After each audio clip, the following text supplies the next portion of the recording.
Welcome. I'm Carla Hayden, the 14th Librarian of Congress. Last year, I announced the selection of Danielle Allen as the winner of the Kluge Prize, the most prestigious honor given in the humanities. Dr. Allen's home is as the director of the Safra Center for Ethics and professor of government at Harvard University. She is internationally known as a leading scholar on the origins of democracy and is active in efforts to support civics education and democratic practice. Last year, she brought together a multidisciplinary group of academic and public leaders that developed the highly influential Roadmap to Pandemic Resilience. This year, as the Kluge Prize laureate, Dr. Allen is leading a series of public events, as well as workshops for K-12 educators here at the Library of Congress. This series is titled Our Common Purpose. Today, we are holding the first of these events, a discussion on the role of information in civil society, addressing challenges citizens have in making sense of the deluge of sources in the digital age. Thank you for tuning in to the first of these important events. Now, I'd like to turn to John Haskell, Director of the Kluge Center at the Library, to introduce the panelists. John? Thank you, Dr. Hayden, and thank all of you for joining us for the kickoff event in Our Common Purpose, a campaign for civic strength at the Library of Congress.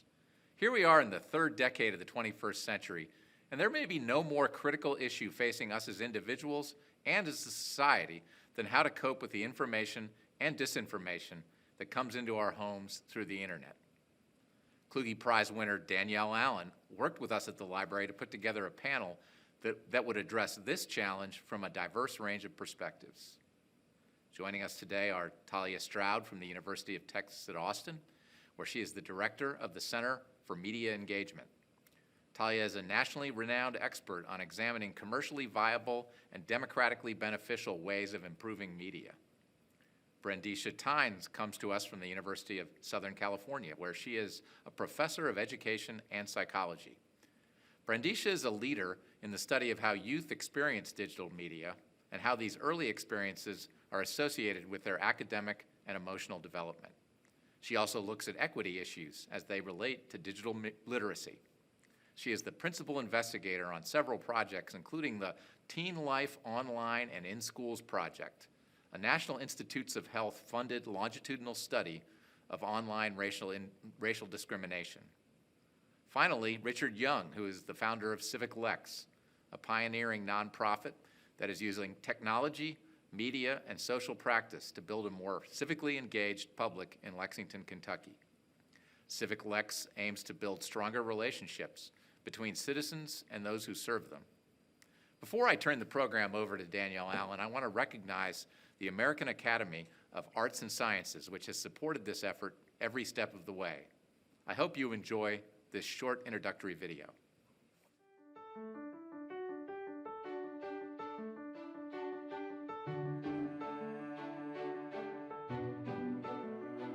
The American Academy of Arts and Sciences launched a project to examine and then address what people feel and experience in America's ongoing experiment in self-governance. What's working? What isn't? What can be done? The project's final report is Our Common Purpose, Reinventing American Democracy for the 21st Century. Kluge Prize winner Danielle Allen developed the recommendations with co-chairs Eric Liu and Stephen Hines, and 30 other commission members. They consulted experts across the political spectrum and talked to Americans from every walk of life. What we're trying to do is inspire commitment to American democracy and to one another.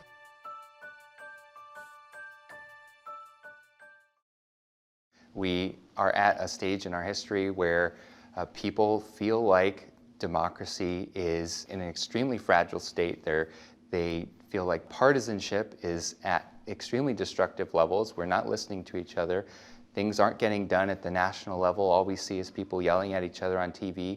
It's a question of what happened to local journalism and what the costs are. The costs are, if you don't know a journalist, or you don't know someone who knows a journalist, the whole institution is flawed. And if you think the whole institution is flawed, you don't trust any of the information coming from it. There's a lot of divisiveness in our society because of that. Whether it's through the news media or social media, they're more informed. But because they're more informed, they can see the damage and they can see what's being taken from them. And so some people feel like it's hopeless. I think that social media gives you that unique platform to not be afraid to say what you want and to share your opinion freely. But sometimes that creates divisions that become very divisive in our society. So we form these echo chambers where we find people who agree with us online, and we kind of reinforce our own value systems and beliefs, and we kind of negate the values of other people who might disagree with us. I like to remind everybody that the internet mirrors and magnifies the good, bad, and ugly. And so it's very easy for us to look and be like, this is awesome, this is horrible, and all is simultaneously true. And so then we have to think then about how we get to that mutually co-constructed environment and what's going on. If we don't defuse this situation on a national level, it can be ugly.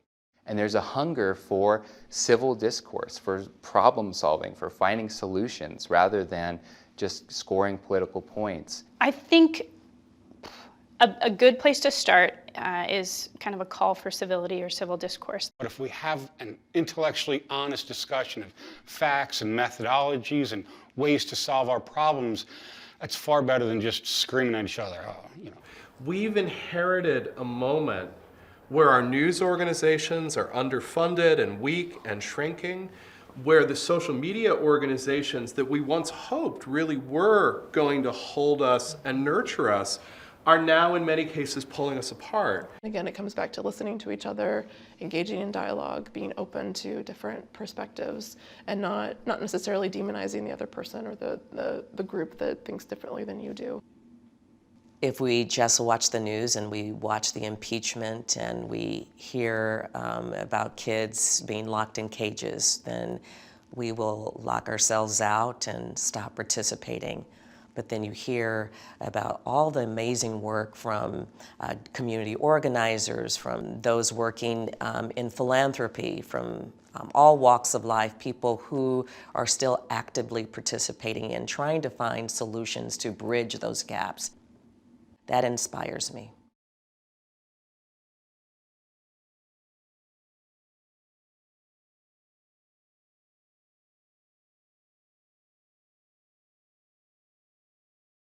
Welcome. Thank you so much for joining us today to talk about our common purpose, civic media to build a better society.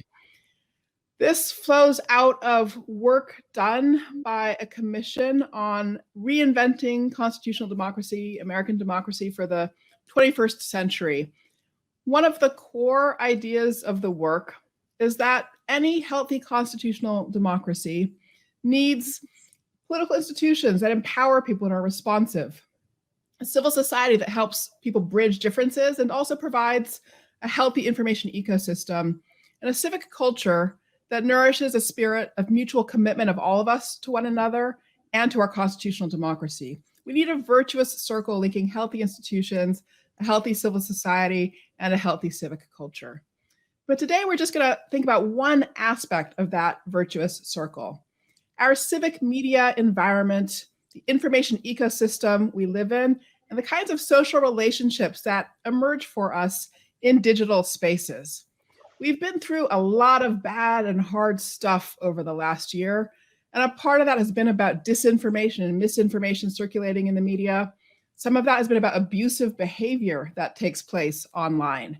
We can all see the way in which our information ecosystems, our media spaces are undermining healthy democratic life.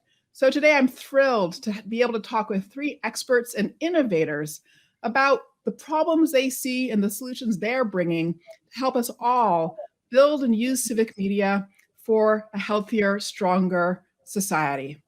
So I'm going to start by turning to our guests, our conversationalists today, and asking them to share with us something about the problems they've each seen that have led them to get involved in the work of figuring out how to design healthy civic media that supports democracy. I'm going to ask them to tell a story about how they came to be engaged in this work. So Brendesha, can I start with you?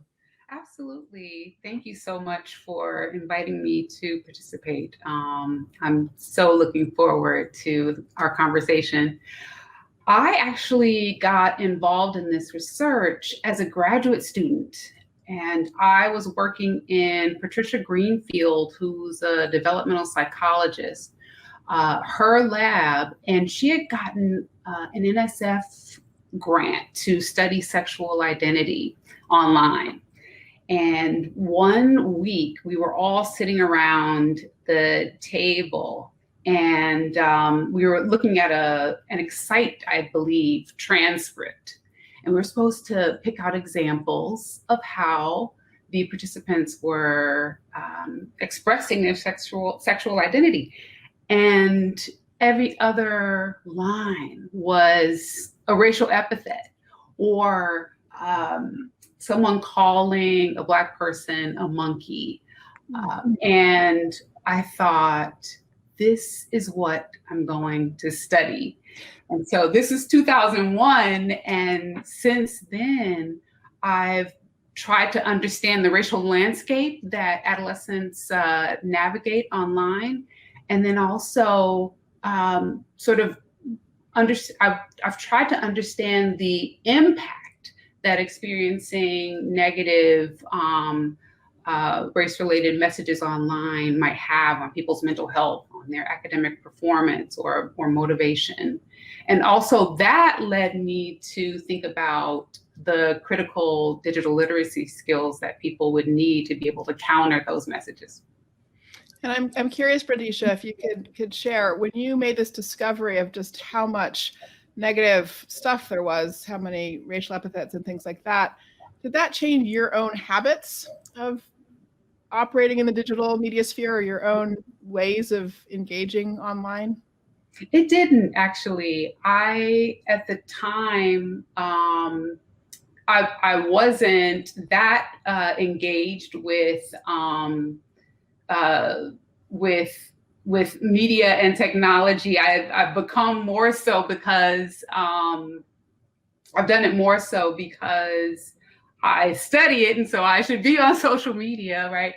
But at the time, it didn't change anything at all. Okay, so you were really pulled into the question of this is a problem for others, and how you as a researcher and expert could help us all get to a healthier place for our interactions. Exactly. Richard, can you share your story of how you came to focus on questions of civic media and how you could help us all do better in our digital lives? Sure, absolutely. And also want to just thank you all so much for having me as part of this conversation. It's a real honor. So I came to this conversation through, I do very place-based work, and I came to it through a very place-based lens. I was sitting, I remember the exact moment, I was sitting in our city council chambers in 2015 here in Lexington, Kentucky. And there's a really significant item going before city council, and it would have a pretty significant impact on neighborhoods all across Lexington. And there were two people there to speak about it, and they were both lawyers. And so as I was sitting there, my work at the time was in community development, and I was really concerned with the just general lack of engagement in our core civic processes here in Lexington. And so over the next few years and sort of since then, I've been working with a number of folks across Lexington to build sort of a new piece of civic infrastructure in our city. And that's a civic education organization that is really trying to help people understand the core issues that are impacting our city and how to get directly involved in those issues in a way that is generative and ultimately can lead to some really positive change in our community. And so you had a desire to see people connect and to see people motivated to participate. So you were watching a kind of sort of desert of engagement, desert of information. When we think about our national landscape, we're all really attuned to the problems of misinformation and disinformation. Were those issues that were also affecting that local experience? Absolutely. I think that when you're looking at things at a really local level, misinformation travels so quickly because people exist entirely in this sort of social relationship with each other, right? And so because rumors spread quickly in a small place there's no better way to say it than that. Misinformation about that specific piece of legislation, and then about really any of the sort of matters coming before our civic bodies can spread really, really fast. And so, that is one of the big things that we're focusing on, is trying to make sure that when people are having conversations about the future of our community, they're speaking from a place of truth, right? And knowing the significant issues and how they're going to impact communities. Thank you. Thank you so much. Talia, let me bring you in now. I mean, your work touches on a lot of these issues. You're interested in the negative and abusive behavior online, as well as issues of misinformation and disinformation and productive civic engagement. But what actually got you interested in this work and connected to this space? Well, let me start by adding my voice to the group to say thank you so much for this opportunity to have this conversation. I think it's incredibly important. Congratulations on the Kluge Prize, and thanks to the Library of Congress. So many stories have really inspired my involvement in this space, and there's one that I reflect upon relatively frequently. At the Center for Media Engagement, we're often conducting research in partnership with newsrooms. And there was an occasion in which I was chatting with a newsroom executive, and we were discussing comments that appeared in that newsroom's digital spaces. And this executive told me that the newsroom had made a decision not to moderate that space. They believed that that space was the purview of audiences, and that this should be essentially a zone for them to have whatever conversation might have occurred to them. At the same time, this executive was really concerned with that decision because the organization had published a number of really important pieces of journalism about immigration. And the comments that had resulted from that journalism were filled with racism and really undesirable content. And this executive was actually saying to me, I'm very concerned that we have in fact normalized this sort of speech outside of these comment sections, outside of our social spaces, because we've let it sit there alongside the journalism. And this to me is just one of these stories that I frequently think about, because I think it raises questions about what should you do about speech that's offensive or objectionable or information that's false. Can a marketplace of ideas counteract that in some way? Who should decide what content is problematic? And I think that these are just fundamental questions for us to wrestle with as we encounter these new forms of speech in digital spaces. Let's take a deeper dive into that, Talia. Thank you so much. It's a great example. The editor, or newspaper, or publishing executive who is worried about the comment space, and the worries there are threefold. It was offensive, it was false, and it was also material that was otherwise objectionable, sort of three categories of problem. You've been working in this space now for quite some time. So what guidance would you give to that newspaper executive? Are there things that they could do with that comments page that would give us all a different way of consuming media, a different quality of information? Yeah, I mean, I think that there are a lot of things that any organization, whether it's a news organization or a social media platform, can and should do as they think about the spaces that they create online. And the first is to actually be thoughtful. What sort of space do you want to create? How do you want people to come together in these spaces? And then what should you do to create that sort of an environment? So, for example, if you want an environment that doesn't have some of these comments that are offensive, that are racist, that are objectionable in other ways, what sort of moderation scheme might you put in place to remove them if they're there? And how effective is that moderation scheme? Are there ways to create architecture and discourse and an environment where people feel like they can ask honest questions and where they can engage in productive dialogue? And maybe that's having a journalist involved in a comment section, for example. We've done some research showing that that can actually improve the civility of a conversation, that it can encourage people to ask genuine questions. And so I think thinking about the world you want to create, and then what is the architecture and what are the systems in place that you would have to create that, is the base level of starting to address these issues.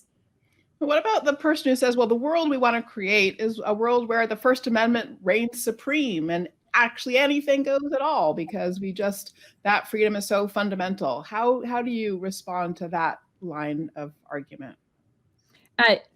It's a good question and something to wrestle with. The truth of the matter, though, is the First Amendment does not govern what is allowed on a news organization's comment section, for example, or what's included on Facebook or any other social media organization.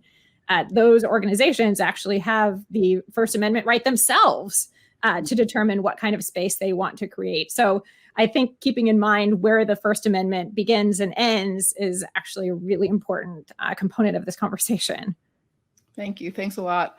Brendesha, I'm curious what your take is on this issue of the sources of offensive comments in digital space and what to do about them. So when you were doing this research and discovered just how frequently people were using epithets and slurs and so forth, was the reaction that, oh gosh, these opinions and perspectives have always been there and we just haven't seen them? Or was the idea that somehow the new digital environment was actually eliciting and cultivating bad behavior? So I think it's a bit of both, right? And the recent events we've witnessed, including the election of an openly racist president, right, who incites a violent riot at our Capitol. These things have been practiced online and perfected, right, in online spaces for as early as 2001 when I started doing this research, and I'm sure before. And so, and can I just say really quickly that what I've seen over the years, students have reported that they have witnessed people actually calling for genocide of Black people, inciting violence against immigrants and Latinx people, posting images of mock lynchings, right?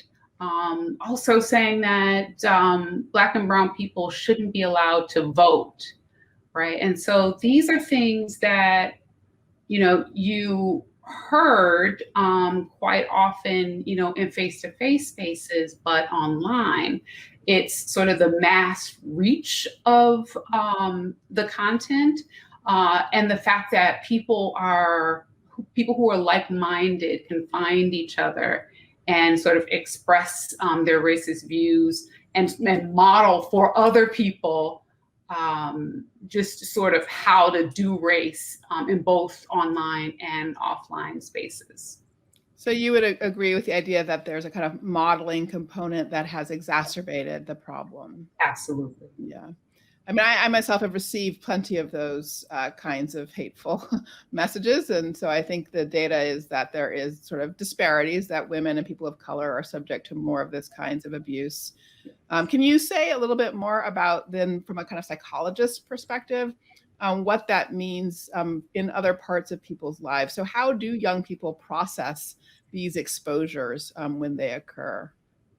So what we've found is because a lot of times they're carrying their, discriminatory experiences around in their pockets. When we ask them about, to give us an example, they could readily, like pull up, a racist image, right? And so we're just beginning to understand the implications of that, right? What does it mean that you can carry, around these heinous messages, right? And we're finding that they're associated with increased anxiety, increased depressive symptoms, what we call traumatic events online. So witnessing a person being killed online in a viral video, we find that that's associated with PTSD symptoms. And so, what's happening to people online has serious consequences for their mental health offline. So we have a big problem, in other words, is what I'm hearing from you. We have a big problem.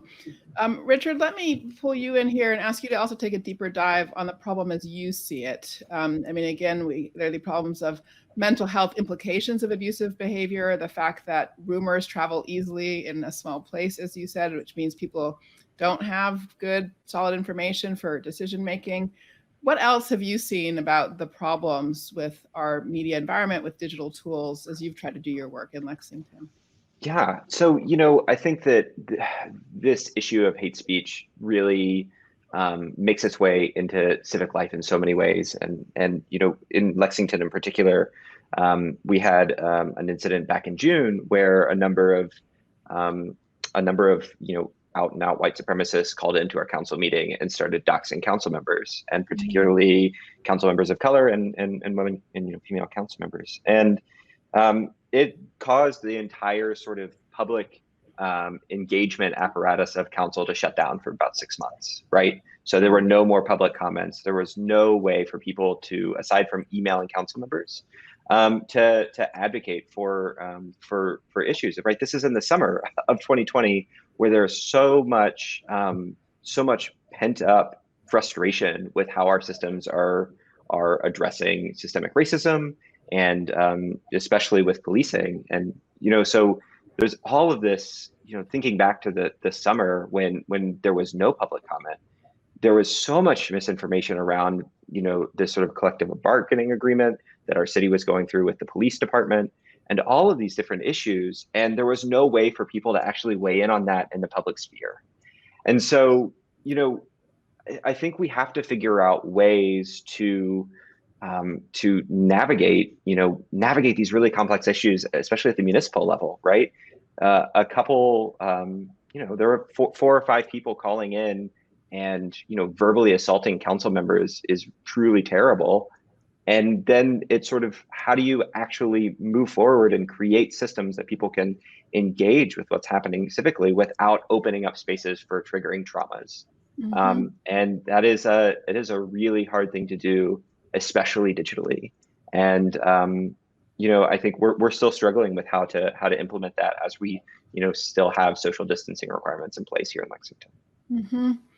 So I want to really dig in on this. You're all expressing the need for us to do a better job of building protections into our digital environments, protections of human beings, sort of relational care, and protections of quality of information and evidence and argument. And I want to go deep on that. But before I do, I actually want to come back to Brendesha and talk about human psychology again, because we'll think through this question of how can we design our digital tools so they can work better for us. But I'm going to start from a kind of point of some pessimism. We're not going to be able to perfect them. And I think there will always be some bad behavior. So can we say a little bit, Brendesha, about what kinds of coping mechanisms do we also need to think about cultivating for ourselves as we interact in this public sphere with more exposure to strangers than we might have had prior to its existence?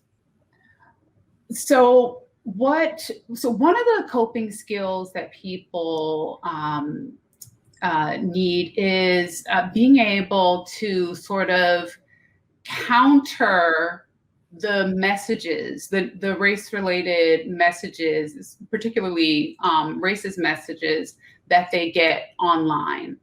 And so what I'm arguing for is for the development of what I call critical race digital literacy. And that it's essentially, there's a long definition coming out in an article in the International Journal of Multicultural Education, but I'll shorten it for the talk. And it's essentially the knowledge, skill, and awareness required to access, organize, integrate, evaluate, critique, and counter race-related media and technologies. And that includes being able to place a race-related message in historical context.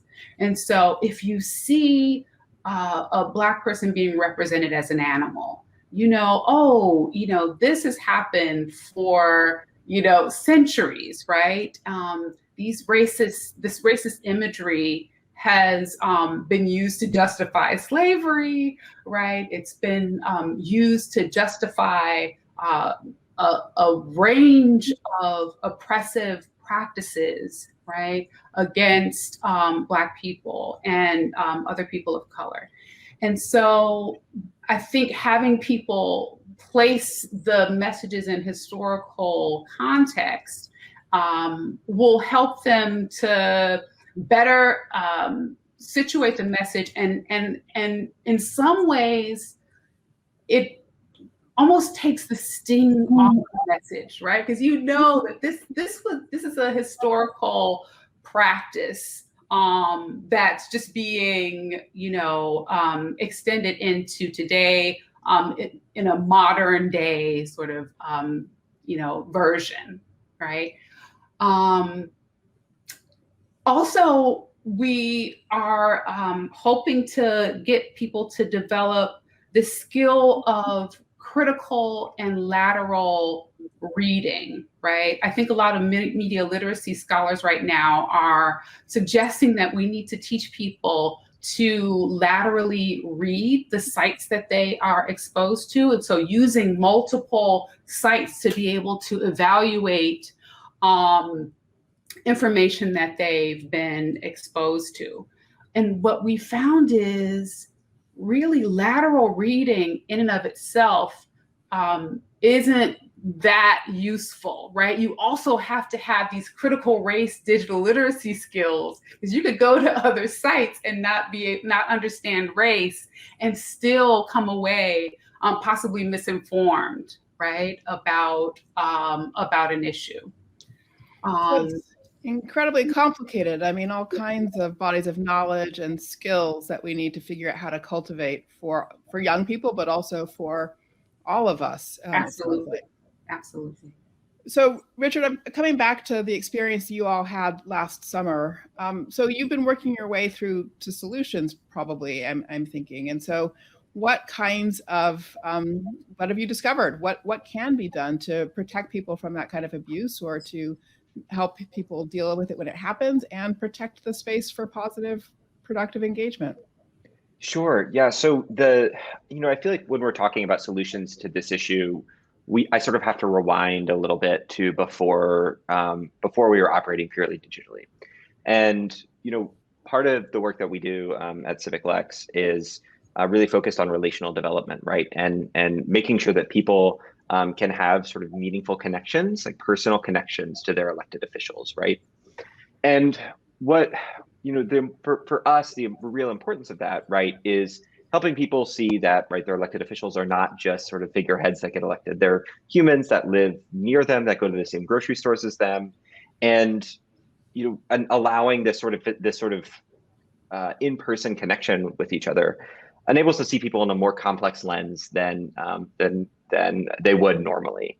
And so, as we're sort of going through this time after this event over the summer, when we've been sort of talking with council members, one of the things that they're experiencing a lot of frustration around is that they feel like that they can't connect with constituents, right, in any sort of way, even with public comment, which is now somewhat reinstated. And so we've been holding some really fantastic online workshops, right, where council members or people with in positions of political power inside the staff of our city can actually connect digitally, like personally, over the internet, and talk to each other about the things that are really meaningful to their lives. Right now, one of the things that's bringing everyone together is the difficulty that folks are having with NTI and education right now, with schools closed. And so, there's something really special in the ability for a council member and a single mother to bond over the fact that both of them are having troubles with education, right, for their kids right now. And so I think, when we're talking about these sort of online spaces for civic discourse, I think we're so often focused on on the sort of comment section, right? Or on social media thread comments, that sort of thing. And we're not talking enough, I feel like, about spaces for face-to-face contact where we can actually see each other. Online comment sections are so dehumanizing. And when we can actually look into each other's eyes and see each other and get to know each other's personal lives outside of whatever the particular issue of the day is, it's more important. The trouble with that is, how do you scale that up, right? Like, how do you actually get that to where it can actually go outside of a local community or any one specific issue? And that's a real difficulty, and something that we're trying to figure out as we talk with other communities about how to implement the models we're working on. So this is a fascinating conversation, and I'm really struck by the richness of the thinking that you are all doing around the relational aspects of our engagements digitally and online. That's slightly surprising, because as collectively we think about our issues with our information ecosystem and media, we do tend to worry about the validity of facts and evidence and falsehoods and so forth that are circulating first. I think that's where our public conversation is. And we start there before we get to the issues of relationality typically. Yet your work has taken you deep into relational questions. Talia, I'm wondering if you could help us think about how the informational pieces and the relational pieces fit together. How do you put those pieces together in your work? It's definitely the case that the way in which we talk about digital spaces, it's filled with all of these metaphors about facts, information transmission, and how the information superhighway. And so I think that we as a culture have decided that data and information is the way in which we should think about this sphere. But so many of the problems that we're seeing right now really have this relational component, as everyone has mentioned. So if we think about the issue of misinformation, for example, what is one of the factors that really plays a role in the circulation of misinformation? It's people's partisanship or their political or personal identities, and that's what influences them to share something or believe something that might not be true. And so at the very base of all of this is something fundamentally relational. And whether it's getting to know your council member or meeting a journalist or meeting that other person who is just a name on a social media channel, these are deeply relational potential solutions for addressing this issue. And so I think the more that we can shift to seeing this as a really relational space rather than information-driven space, the better off we'll be. We've actually been talking about a concept called Connective Democracy, which I think relates so beautifully to our conversation today and the idea of civic media, that really the thing that is so important is these linkages between institutions and between people. So can you say more, Talia? I know in some of your work you use the metaphor of urban design to help us all think about the way we can bring intentionality to creating healthier civic media environments. And as I understand it, the thought is we design cities in order to support better human experiences, to support human well-being. And in the same way that we bring that intentionality to cities, we ought to be able to bring that intentionality to platforms. Can you spell out what that idea is, and then what it might mean in some concrete ways? If we think about Facebook or Twitter, how would they look different if we were bringing that kind of intentionality to bear? Absolutely. So this is an analogy that I've really enjoyed playing with my co-collaborator, Eli Pariser. And what essentially the observation is that we have a robust literature, and we've thought a lot about how to design for urban spaces or offline spaces. How do you bring people together? How do you create multifunctional spaces where people can do lots of different things? And we haven't really thought so much about that in online space because we've been more concerned about this informational metaphor. Mm-hmm. But if we think about relationships between people and how that's been cultivated in offline space, then it actually provides some interesting insights for digital spaces. And there are all sorts of playful ways that you can think about this. So you can think about, okay, what is a digital space and what would be its offline equivalent? So if you think about the comment section that I mentioned earlier, an offline equivalent, maybe you think of something like a parking lot that doesn't even have any lines anywhere, where everyone's trying to park and there's no one coordinating anything. And then you can think, okay, well, what have we learned about designing parking lots so that they actually function well and people can park their car and go about their business? And then can you take that and use that to inform what we're thinking about in digital spaces? And so I think that switching our metaphors from the idea of information transmission to space, to how people relate to one another in spaces, to how norms are established in spaces, opens up a whole new way of thinking about what the experience could be like online. I will say that your metaphor has been extremely helpful to me in a very concrete circumstance, which is that my daughter had the terrible experience this fall of being sucked into TikTok universe. My 10-year-old daughter, right? Too young for TikTok, and really lots of bad stuff happening. And I realized, in the physical world, she's permitted to ride her bike independently. And that's easy to do because it's easy to tell her, here are the boundaries and there are street markings and so forth. And like, this is your territory and you can see the rules of the road because they're visible for you. There's none of that visibility online in digital spaces. And so how do we get to a place where we can in fact make things visible for young people in particular, in the same way that we do in our cityscape? I now understand the need for it, I think, thanks to your metaphor and analogy, but how do we actually get there? Yeah, I mean, I think a lot of experimentation, and I think that there are some outlets that are already trying to push this forward. So if you think about YouTube Kids, for instance, there are many things to critique about that. I have a 4-year-old who watches more of that than I would like, but at least it's a separate section that's been spelled out to be for kids, and they're trying to create something there that has those boundaries around it. And so I think we can take some inspiration from the efforts that are starting so far for how you create a space for kids versus a space for everyone else. And I think thinking about audiences as being quite distinct based on their demographic attributes, like being a child versus being an adult, is an important thing to consider. Mm-hmm. That's super helpful.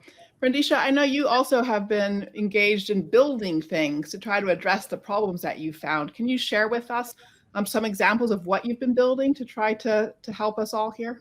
Yes. So right now we're working on a platform called Cryptmatic.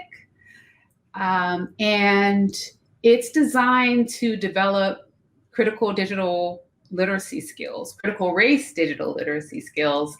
And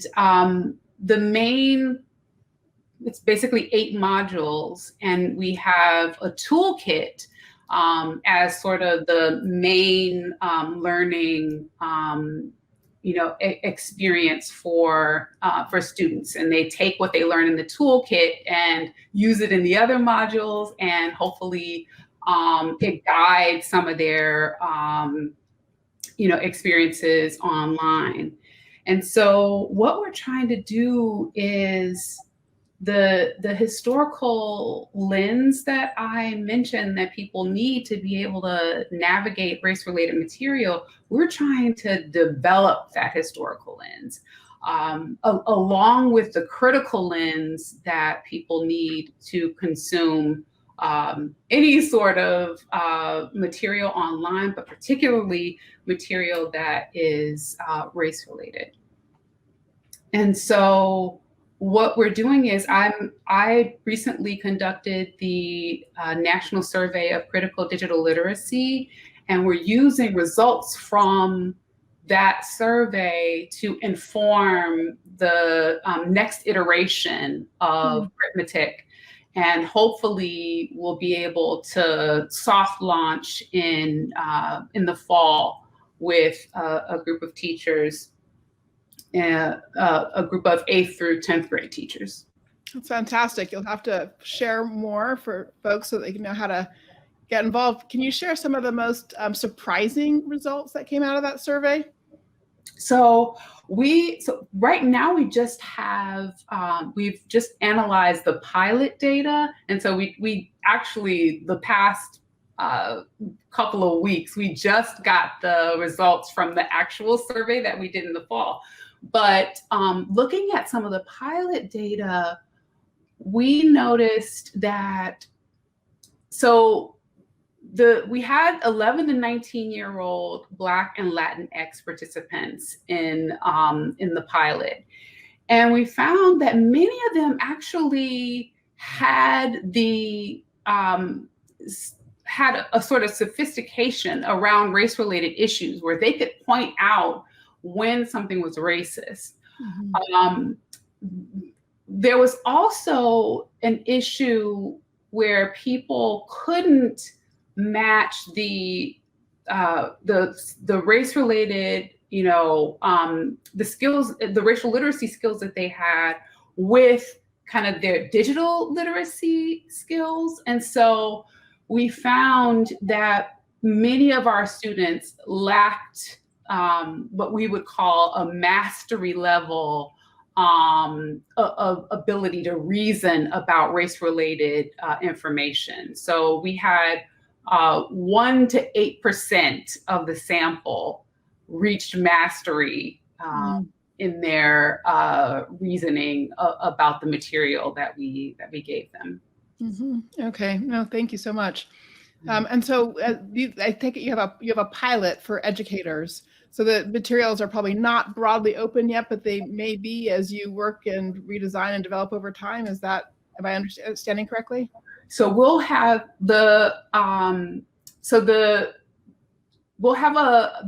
Critmatic, we'll have sort of the initial version of the teacher's manual, and then we'll have the actual, I guess it'll be the third iteration of the Critmatic platform.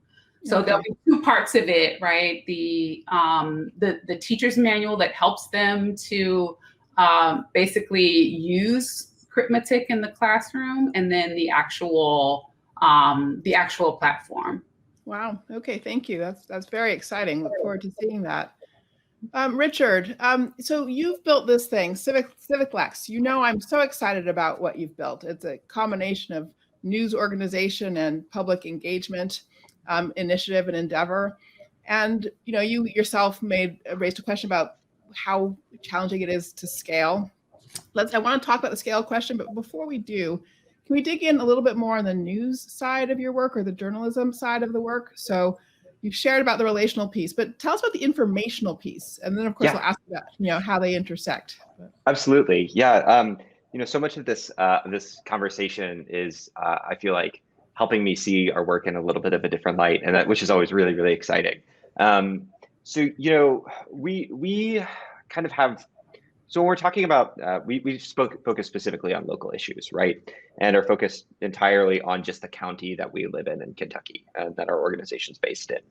And when we think about so much about how the sort of traditional journalism approach looks at events sort of happening in a city, specifically legislative events and anything that's sort of going through the sort of meat grinder of City Hall, so much of how the sort of the architecture of that kind of journalism is built to be very disempowering, right? So much of it is focused on what has just happened, right? Like this meeting just happened in City Hall, and so much of it is focused on telling the story as opposed to showing people how to get involved, right? And so what we do, even when you look at like the sort of architecture of the piece of journalism itself, right? It's this long narrative.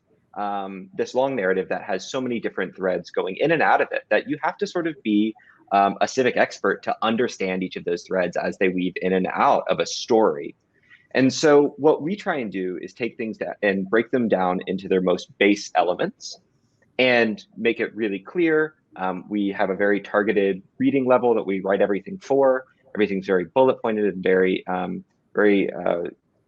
simply articulated.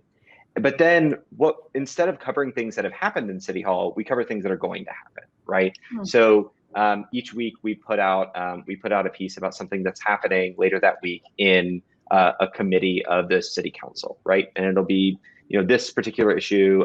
So for this week, we're talking about some of the city's rental assistance programs, and with that, right?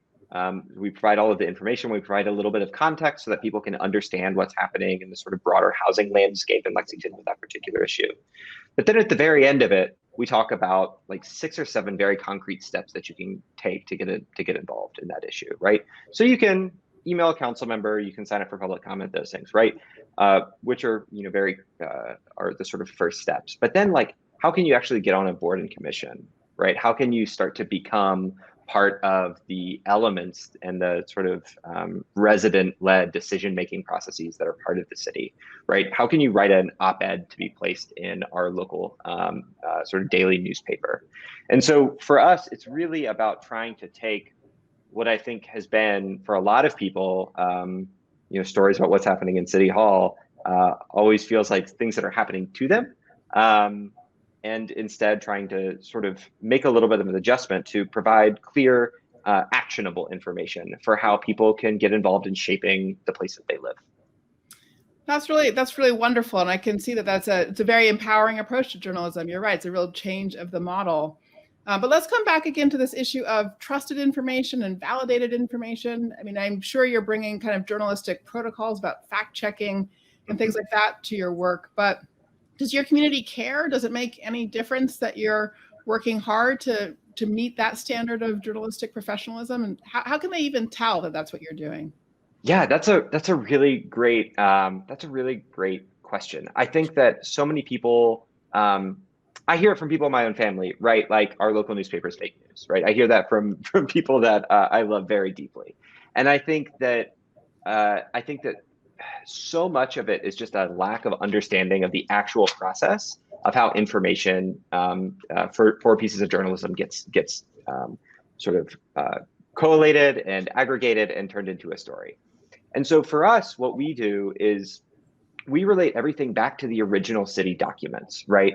We are always trying to pull in these original city documents where it's really clear and easy to see, like, this is an official thing that is coming out of the city. Now, of course, people can take dispute sometimes with what's coming out of the city. But, I think that showing people that process, like showing people where all of this information comes from and how that process sort of plays itself out, is really, really important. We also regularly sort of host these open conversations where anyone can come and meet with us or and any elected officials or folks in positions of political power and actually interrogate them, right? Obviously, we have like facilitation rules that keep it from getting a little bit out of hand. But for us, it is really that like the solution to this this sort of information problem and building trust that information is really based in relationality, right? And so I think that I was really, really the sort of interconnectedness of those two issues that Talia was talking about really, really appeals to me and really is a frame of reference for our work that I don't think I've thought about explicitly, but has been a really, really helpful part of this conversation. Oh, good. I'm glad to hear. Yes, I'm learning lots as well. I do have to ask you all about the elephant in the room, though, which is the question of regulation and our big corporate social media platforms. So our conversation has been very oriented toward grassroots solutions and the things that in our communities we can bring to bear on this. But what about the impact and power of those titans of social media? Brendesha, is that an issue that you wade into at all in your work?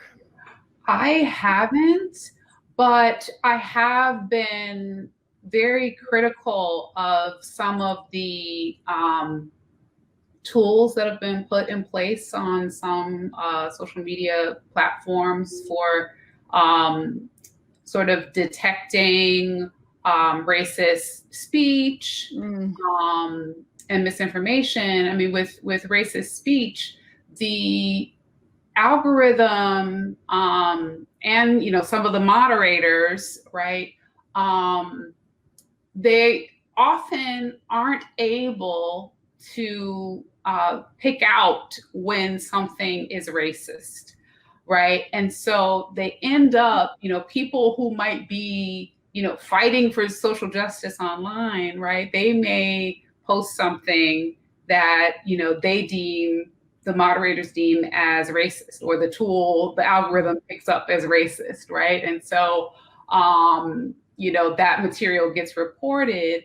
And so really the tools are only as useful and effective as the people who are designing them. And oftentimes we don't have Black and brown people sitting at the table creating these tools. And so until we can get to a place where we're more inclusive in our design of solutions and regulating online content, the best strategy should be to arm, participants, media users with the knowledge and skill to be able to critique the messages and to evaluate the messages that they get. That's such a powerful idea that at the end of the day, we have to equip ourselves because the tools are still such a long distance from being fit for purpose, so to speak. So that's a real call to action for self-education and self-preparation. Talia, what do you take? What's your take on the question of regulation and our big corporate media platforms? Yeah, I agree in so many ways, Brendesha, with what you've shared. It's a challenge, right? If you think of the most extreme regulatory response, so let's say that you regulate no misinformation can happen on these platforms. These platforms cannot do that. It's not technically possible to go through all of the many pieces of content and figure out what's misinformation and what isn't at the scale at which they exist.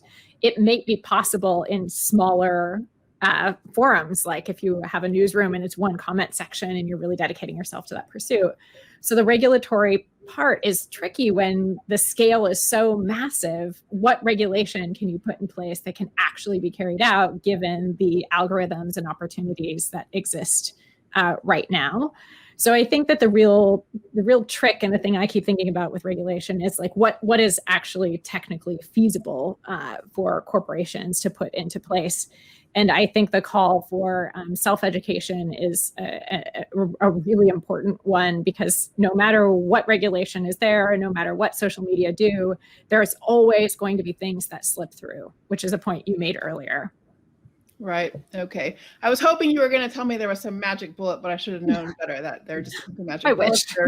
There's some regulation we can do. We can certainly bring intentionality to the design of platforms so that, as with our cities, we know the difference between forms of urban design that support positive human relationships and forms of urban design that reduce connection among people, block people from having access to natural environments and other things they need for health. So we can bring that same intentionality to platform design. But fair enough, no magic bullet. We have to also ourselves do work on self-education. Nonetheless, having said that, I'm now going to, last question, offer each of you a magic wand.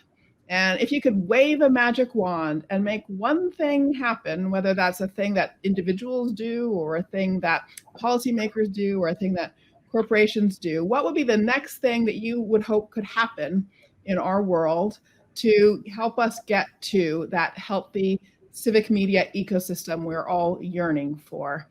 Talia, I'll give you the wand first. So if it's truly a magic wand, I would use it to have all of us humanize others, to think about others as people, as others that have similar human responses to things. And if we all recognize that, even that just base level of humanization of others, I think the world would be a much better place, and our digital spaces would be a far better place to be. Brendesha, magic wand, all yours. Wow. I would actually, I'd want us to completely overhaul our history and civics education courses. And in the overhaul, I would like for us to think about the fact that Black people's subhumanity is written into the Constitution. And that means, that's meant that we have experienced kind of a unique form of, systemic racism throughout, the centuries living in this country.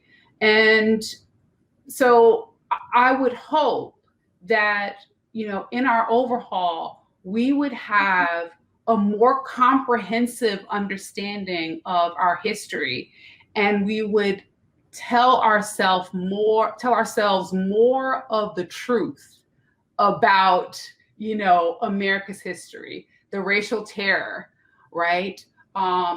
As opposed to like consistently giving these messages of white superiority, right? That would be my hope. That would be a dream, actually.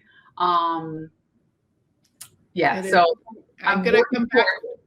I'm going to come back to you on that one. No, thank you for sharing that. I'm gonna wrap up on that point, I think. But Richard, let me give you the magic wand. Sure. So I think the first thing I would do is, implement both of Brendesha and Talia's suggestions. As long as it's a magic wand, I think both of those are really wonderful and so needed.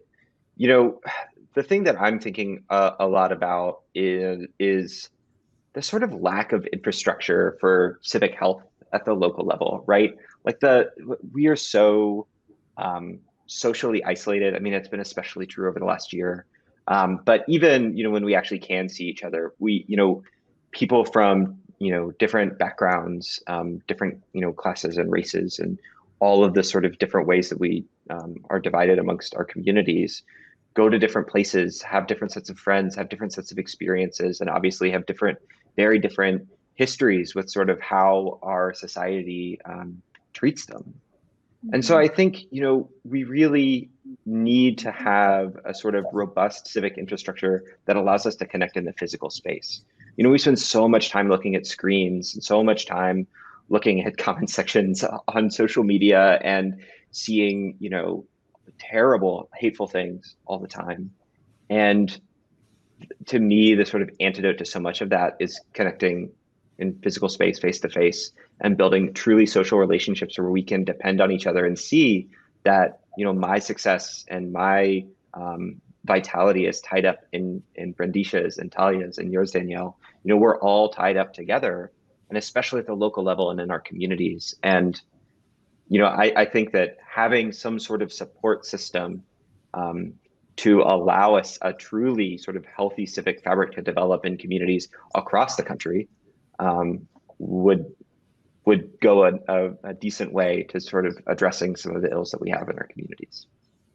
Thank you so much. I'm astonished, actually, about the ways in which your magic wands are waving in a shared direction. I mean, you're telling us a story about our need to humanize one another, to reconnect with each other, to be honest about our history, and to take honesty in our history as a basis for that sharing and that building of connections again.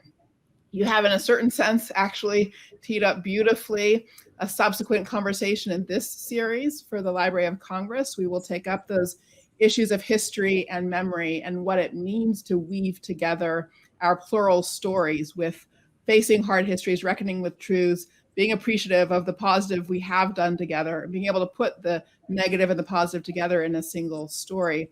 That is the third conversation in this series. I'm also, though, very pleased to tell you, Brendesha, that your magic wand has worked, because on March 2nd, a huge group of more than 300 educators and academics and practitioners and experts shared a roadmap to excellence in history and civic education for all learners K through 12 in the country.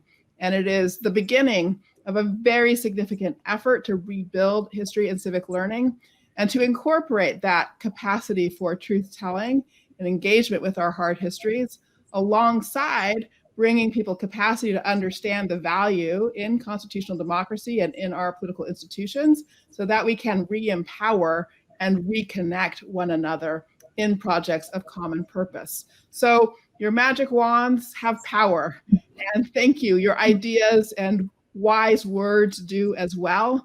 We are so grateful to you for spending time with us today in this conversation. Thank you so much. Thank you. Thank you. Thank you.